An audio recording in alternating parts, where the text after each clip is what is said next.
It was the beginning of summer. I decided to go to my local amusement park. My town opens the amusement park only during summertime. I would usually spend most of my time summers indoors, watching YouTube, playing video games, basically living with my introvert tendencies.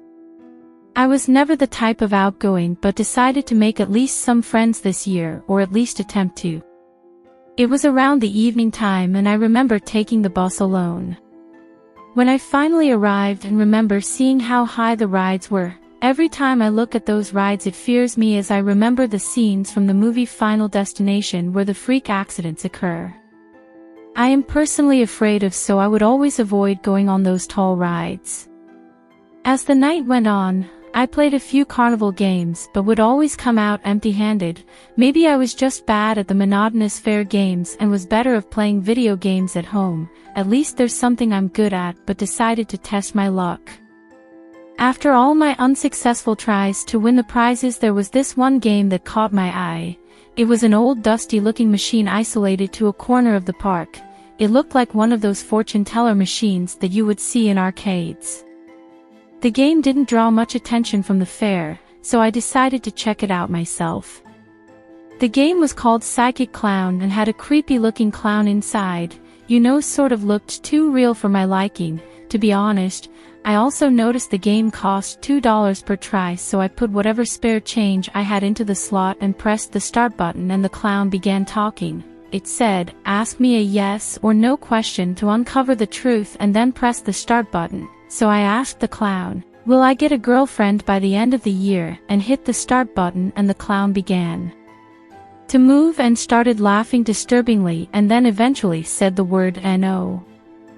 I thought to myself, this can't be accurate, it's just a fair game, but the sad reality was that the clown was probably right. I decided to ask the clown more personal questions this time. I dropped more change in the slide and asked him, "Are my parents divorced?" "My parents have been divorced for 10 years now." I pressed start and the clown began doing its disturbing laugh again, eventually saying the word "yes." At this point, I was really creeped out and contemplated if it was just a fluke or if this psychic clown game was for real. I reached for more change and realized I only had $2 left, which were supposed to be my bus fare. I planned on calling my mom to pick me up, so I decided to use my last $2 on this psychic clown. I put the first dollar in and was about to ask a question, but the game didn't work this time.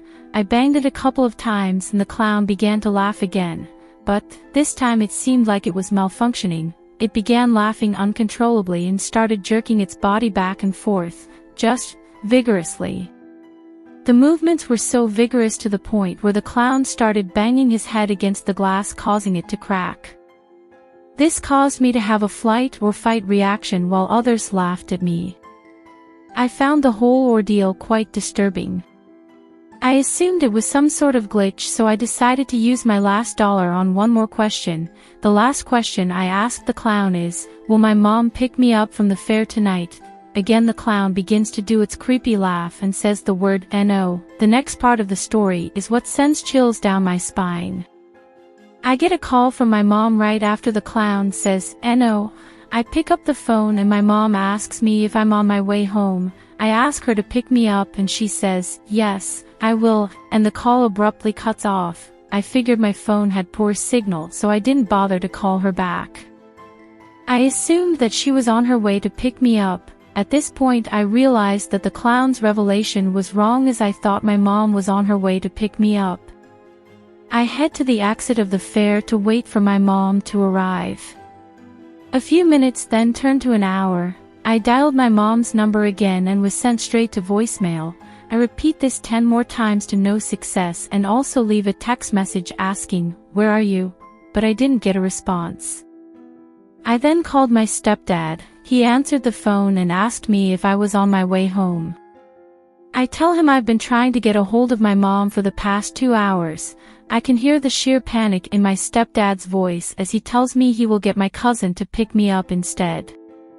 An hour later my cousin finally arrives to pick me up. He had a look distraught on his face, like he had just been through hell.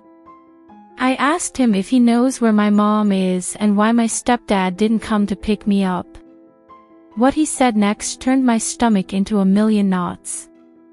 He tells me that he dropped my stepdad off at the hospital because my mom got into a car crash.